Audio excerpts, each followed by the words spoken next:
ونصلي ونسلم على رسوله النبي الكريم وعلى آله وصحبه أجمعين. اللهم صل على سيدنا ومولانا محمد وعلى آل سيدنا ومولانا محمد وبارك وسلم صلاة وسلاما كثيرا كثيرا.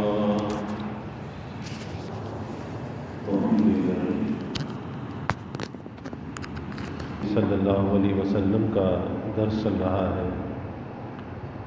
اور اس نیت اور ارادے کے ساتھ کہ اللہ تعالیٰ اس ذکر حبیب کی برکت سے سارے عالم کو، ساری انسانیت کو کرونا کی وبا سے نجات عطا فرمائے. اللہ تعالیٰ اس ذکر حبیب کی برکت سے اپنے حبیب کی سچی محبت، آپ کی اطاعت، آپ کی معیت اور آپ صلی اللہ علیہ وسلم کی شفاعت اللہ ہم سب کو نصیب فرمائے. اس کتاب کے آخر میں رسول اللہ صلی اللہ علیہ وسلم کی عادات طیبات کے بارے میں بات چل رہی ہے. گزشتہ کل حضور صلی اللہ علیہ وسلم کا شگون نہ لینا، کہ آپ نے شگون لینے کو پسند نہیں فرمایا، اور آپ ایسی چیزوں سے احتیاط بھی فرماتے تھے. اسی طرح سے اگر کسی کا نام برا ہوتا تھا یا جگہ کا نام برا ہوتا تھا تو اس سے آپ کراہیت فرماتے تھے، اور اس برے نام کے آدمی کو اپنا کوئی کام سپرد کرنا پسند نہیں فرماتے تھے. اور اگر کسی کا نام اچھا ہوتا، جس کے معنی اچھے ہوتے، تو اس سے آپ کام لینا بھی پسند فرماتے اور اپنے کام کو اس کے سپرد بھی فرماتے تھے. اب اس کے بعد حضور صلی اللہ علیہ وسلم کا تفریح فرمانا، کہ آپ صلی اللہ علیہ وسلم کی عادت مبارکہ تھی کہ باغات کی تفریح کو پسند فرماتے تھے، اور کبھی کبھی باغات میں تفریح کے لیے تشریف لے جاتے تھے. تو یہاں سے یہ پتہ چلا کہ بہت سے لوگ سیر و تفریح کے لیے جاتے ہیں. اب ایک ہے اپنی طبیعت کی تقاضے کو پورا کرنے کے لیے تفریح کرنا، اور ایک یہ ہے کہ اس میں یہ نیت کر لینا کہ ہمارے نبی صلی اللہ علیہ وسلم نے بھی تفریح کی ہے، آپ بھی تفریح کی غرض سے باغات میں تشریف لے جاتے تھے، اس میں اتباع سنت کا ثواب مل جائے گا. تو کوشش یہ ہونی چاہیے کہ آدمی ایسی سوچ، ایسی فکر اپنے اندر بیدار کر لے کہ ہر موقع پر اگر وہ نیت کرتا چلا جائے تو اس کی زندگی کے کام اتباع سنت کا نمونہ بن جائے. پھر اس کے بعد حضور صلی اللہ علیہ وسلم تیرنے کا شوق بھی فرماتے تھے. سوئمنگ، تیرنا، بہت سے لوگوں کو شوق ہوتا ہے تیرنے کا، تو دریا میں، نہر میں لوگ تیرتے ہیں. تو یہ بھی ہمارے نبی صلی اللہ علیہ وسلم کی سنت ہے، اور انسان کی صحت کے لیے یہ تیرنا مفید بھی بہت ہے. پورے جسم کی اس کے اندر ورزش ہے، ایکسرسائز ہے اس تیرنے کے اندر. تو حضور صلی اللہ علیہ وسلم کبھی تیرنے کا شوق فرماتے. ایک مرتبہ آپ صلی اللہ علیہ وسلم ایک تالاب میں چند اصحاب کے ساتھ تیرے. اصحاب بھی تھے، آپ بھی تھے، اور تالاب تھا، تو اپنے ان اصحاب کے ساتھ آپ تیرے، اور آپ نے ہر ایک کی جوڑی مقرر کر دی. دو آدمیوں کی جوڑی مقرر فرما دی کہ ہر ایک اپنے ساتھی کی طرف تیر کر جائے. یعنی اگر ایک اس سرے پر کھڑا ہے، دوسرا اس سرے پر ہے، اب یہاں سے وہ تیر کر اپنے اس ساتھی کے پاس جائے. آپ نے جوڑی مقرر فرما دی. چنانچہ آپ صلی اللہ علیہ وسلم کے جو ساتھی تھے وہ حضرت ابوبکر صدیق رضی اللہ عنہ، دنیا میں بھی آپ کے ساتھی اور قبر میں بھی آپ کے ساتھ، اور قبر سے جب اٹھیں گے تو آپ کے ساتھ، میدان حشر میں بھی آپ کے ساتھ، ہر موقع پر آپ کے ساتھ. تو اس تالاب میں آپ کے ساتھی کون تھے؟ حضرت ابوبکر رضی اللہ عنہ. آپ صلی اللہ علیہ وسلم تیرتے ہوئے ان کے پاس گئے اور ان کی گردن آپ صلی اللہ علیہ وسلم نے پکڑ لی، حضرت ابو بکر رضی اللہ عنہ کی، یعنی جیسے پہلے بھی گزرا کہ آپ مزاح بھی فرماتے تھے، تو ساتھیوں میں آپ نے جو پسند فرمایا وہ ابو بکر کو پسند فرمایا، اس لیے حدیث میں آتا ہے آپ نے فرمایا کہ اگر میں کسی کو دوست بناتا تو ابو بکر کو دوست بناتا، یعنی دوست کسی کو بنایا نہیں، لیکن اگر کسی کو دوست بناتا تو ابو بکر کو دوست بناتا۔ اب اس کے بعد اس کے اختتام پر کچھ دعائیں ہیں جو اللہ کے حبیب صلی اللہ علیہ وسلم کے معمولات میں تھیں، اور ہماری زندگی میں بھی مسنون دعاؤں کا اہتمام ہونا چاہیے، اور یہ مسنون دعائیں، مسنون اذکار چھپے ہوئے مل جاتے ہیں۔ آج کل تو سہولت ہے کہ آدمی کے جیب میں موبائل فون ہے، اس موبائل فون میں ڈاؤن لوڈ کر سکتا ہے، تاکہ اسے پتہ ہونا چاہیے کہ صبح و شام کی، رات کی دعائیں کون کون سی ہیں، تو ان دعاؤں کا اہتمام اسے کرنا چاہیے۔ صبح کے وقت کی جو دعا ہے، حضور صلی اللہ علیہ وسلم ان الفاظ کے ساتھ دعا فرماتے تھے، اصبحنا واصبح الملک للہ والحمد للہ لا الہ الا اللہ وحدہ لا شریک لہ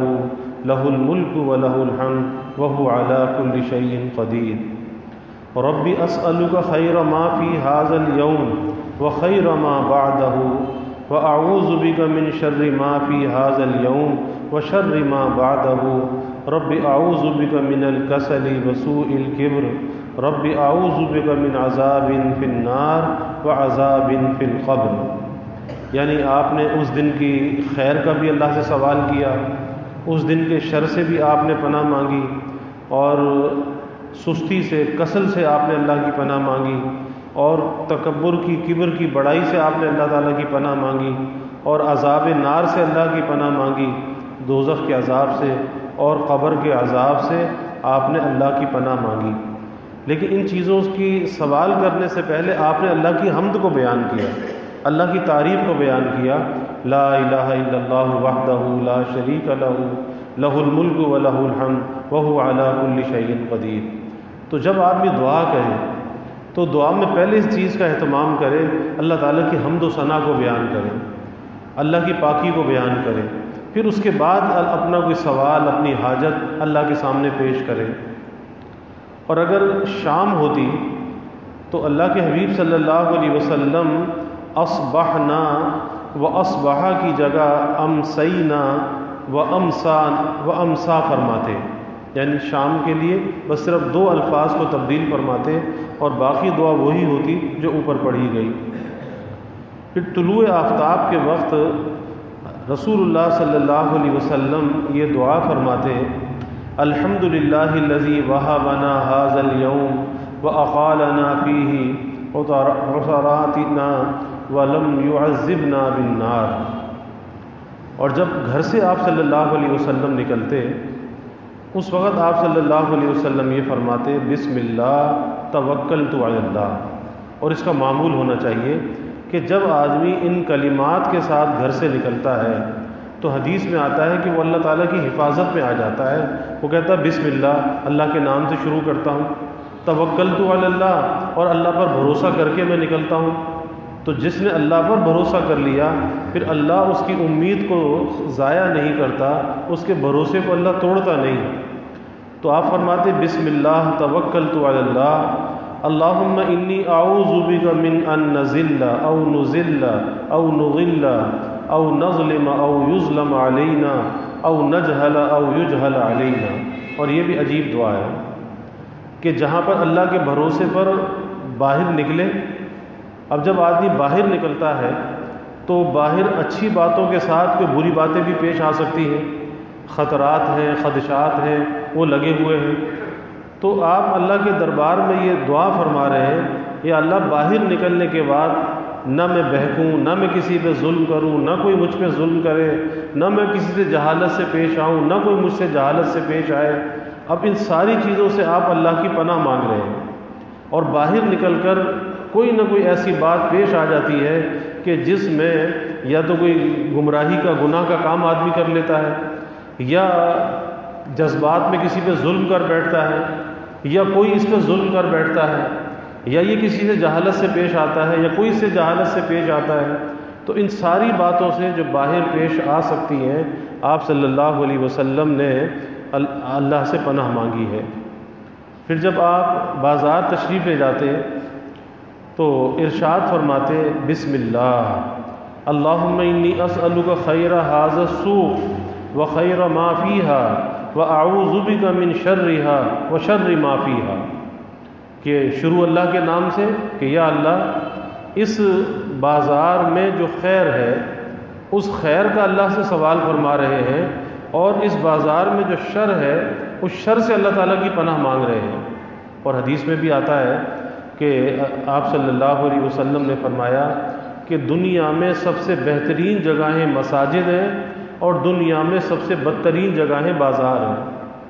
تو جب بازار جائے تو بازار کے شر سے پناہ مانگ کر جائے کہ بازار کا شر سے میری حفاظت رہے۔ پھر آگے آپ فرماتے اللہم انی اعوذ بک ان اصیب فیہا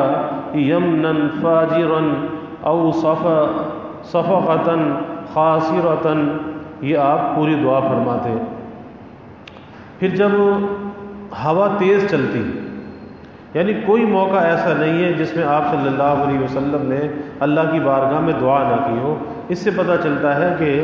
انسان کی زندگی میں کثرت کے ساتھ دعا مانگنے کی عادت ہونی چاہیے۔ تو جب ہوا تیز چلتی آپ فرماتے اللہم انی اسألک خیرہا وخیر ما فیہا وخیر ما ارسلت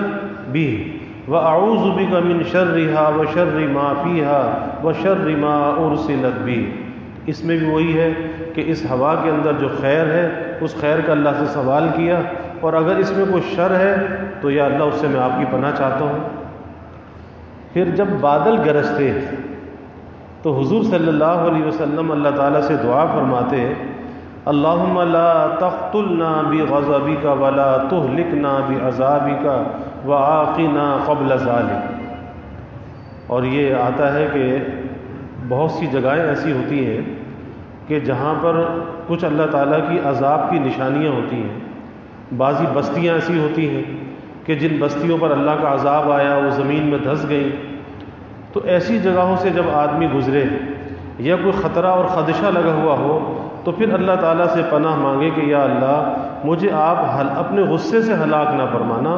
اور یا اللہ مجھے کسی ہلاکت کے اندر مبتلا نہ فرمانا، اور اس جگہ سے آدمی تیزی کے ساتھ گزر جائے کہ جس جگہ پر اللہ تعالیٰ کا عذاب آیا ہے۔ پھر جب بارش برستی تو بارش کے برسنے کے وقت آپ صلی اللہ علیہ وسلم بارش کو جب دیکھتے تو فرماتے اللہم اجعلہ صیبا حینا، اللہم اجعلہ صیبا ہنیا، اللہم اجعلہ صیبا ہنیا، یہ بارش کے وقت کی دعا۔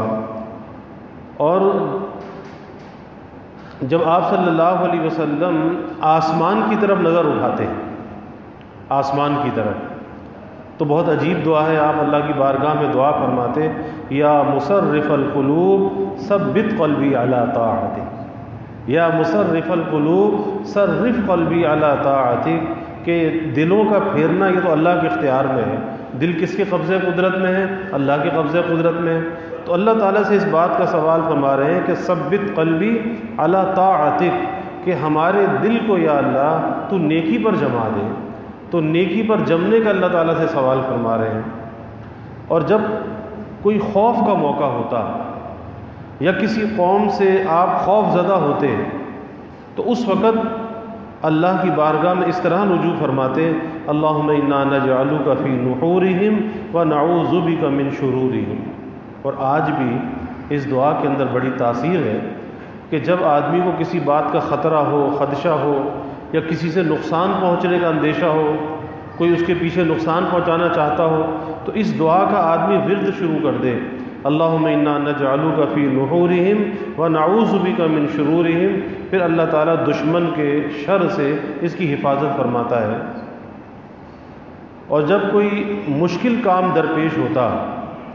تو اس وقت آپ صلی اللہ علیہ وسلم فرماتے اللہم لا سہل الا ما جعلتہ سہلا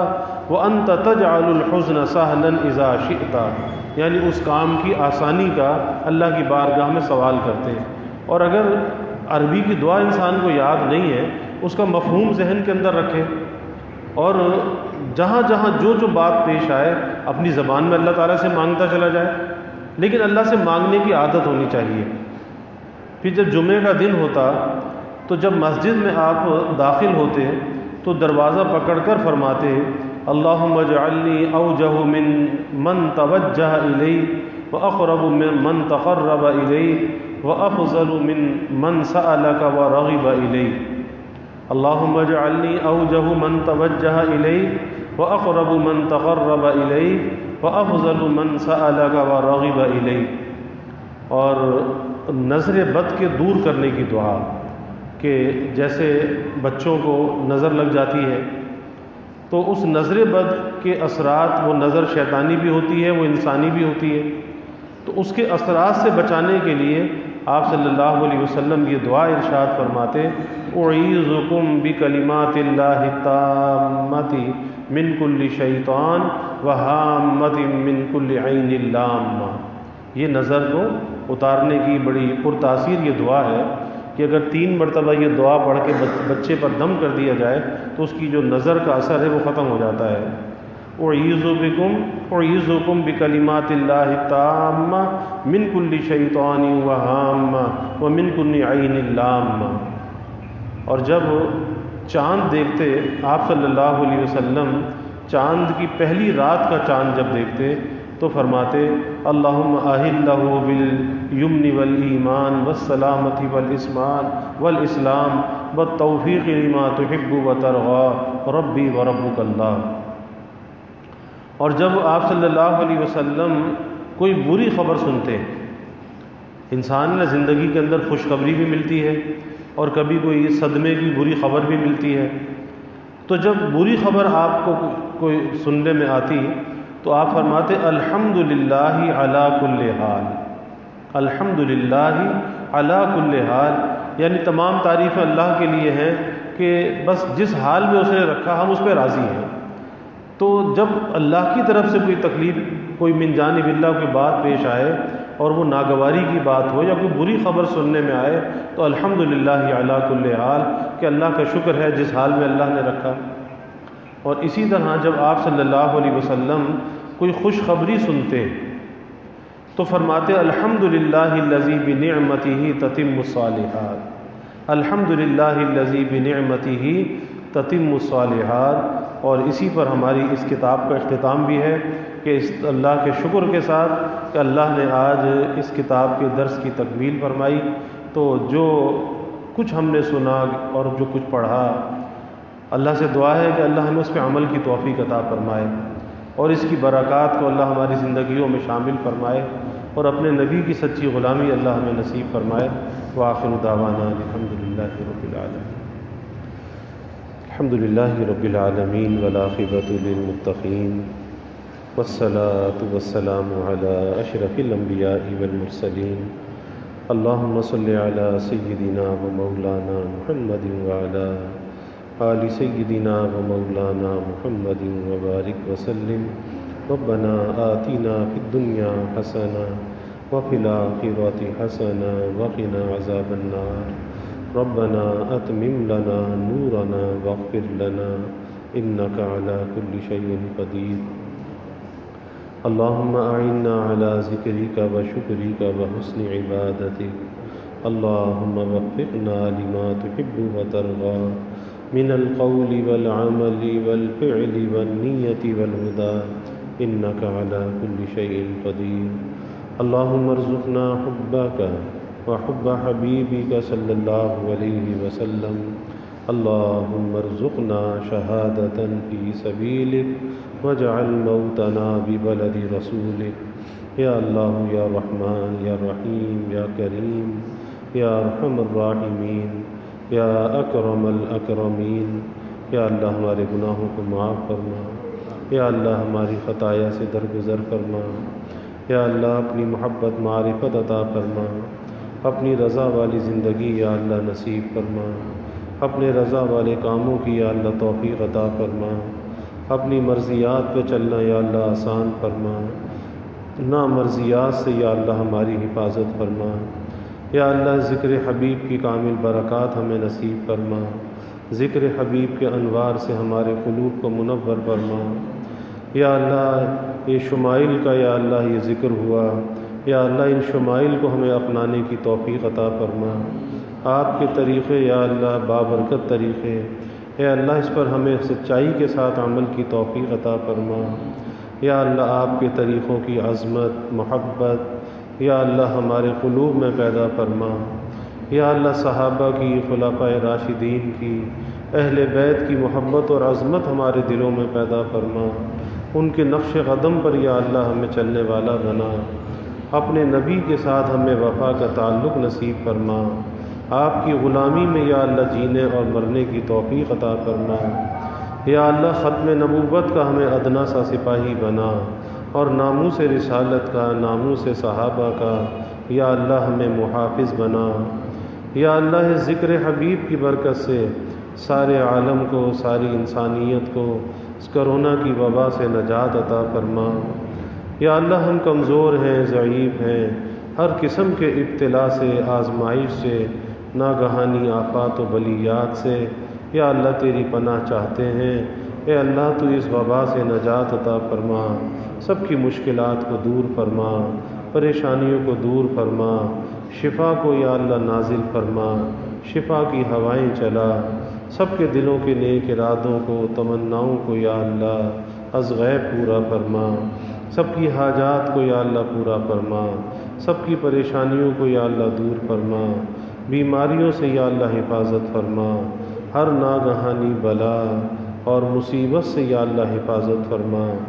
زمینی آسمانی آفات سے یا اللہ حفاظت فرما، موذی امراض سے یا اللہ حفاظت فرما،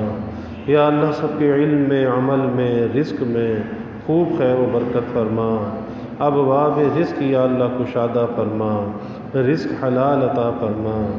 آسان عطا فرما، برکت والا عطا فرما، یا اللہ کبھی کسی کو مخلوق کا محتاج نہ بنا، یا اللہ ہمیشہ اپنے در کا سائل اور بھکاری بنا، اپنے در کا منگتا اور سوالی بنا، یا اللہ اپنے غیر سے ہماری امیدوں کو قطع فرما، اپنی ذات عالی کا یقین ہمارے دلوں میں پیدا فرما، یا اللہ ہر امید کو اپنی ذات سے وابستہ کرنے والا بنا، یا اللہ ایمان کی ترقی عطا فرما، اعضاء کی سلامتی عطا فرما، ہر محتاجی سے، معذوری سے یا اللہ ہماری حفاظت فرما، یا اللہ ہمارے ملک پر اپنی رحمتوں کا نزول فرما، اس ملک کو امن کا، سلامتی کا گہوارہ بنا، یا اللہ ہر قسم کی دہشت گردیوں سے، فرقہ واریت سے، مذہبی منافرت سے اس ملک کی حفاظت فرما، اس ملک میں رہنے والوں کی حفاظت فرما، یا اللہ ہمیں ایک بنا اور نیک بنا، کلمہ واحدہ پر یا اللہ پوری امت کو متحد فرما، یا اللہ دنیا میں جہاں کہیں بھی مسلمان آباد ہیں سب کے جان، مال، ایمان، عزت آبرو کی حفاظت فرما، یا اللہ گھر بار کی حفاظت فرما،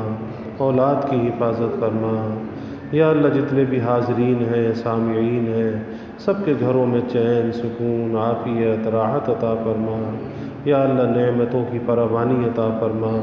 برکتیں عطا فرما، ہر قلت سے، دقت سے حفاظت فرما، یا اللہ گھروں کے ماحول کو جنت نشاں بنا، آپس میں محبتیں، الفتیں پیدا فرما، نفرت کو، عداوت کو یا اللہ دور فرما، سب کی اولادوں کو یا اللہ نیک صالح بنا، یا اللہ والدین کے لیے راحت کا ذریعہ بنا،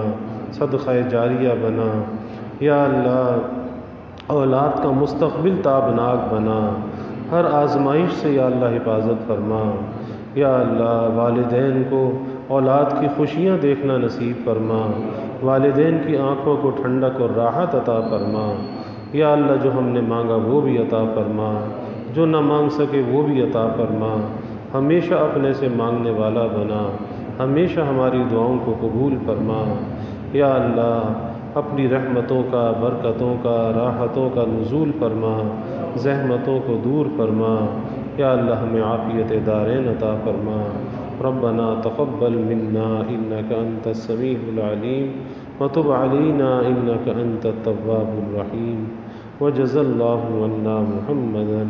صلى الله عليه وسلم ما هو أهله وصلى الله تعالى وسلم على النبي الكريم آمين.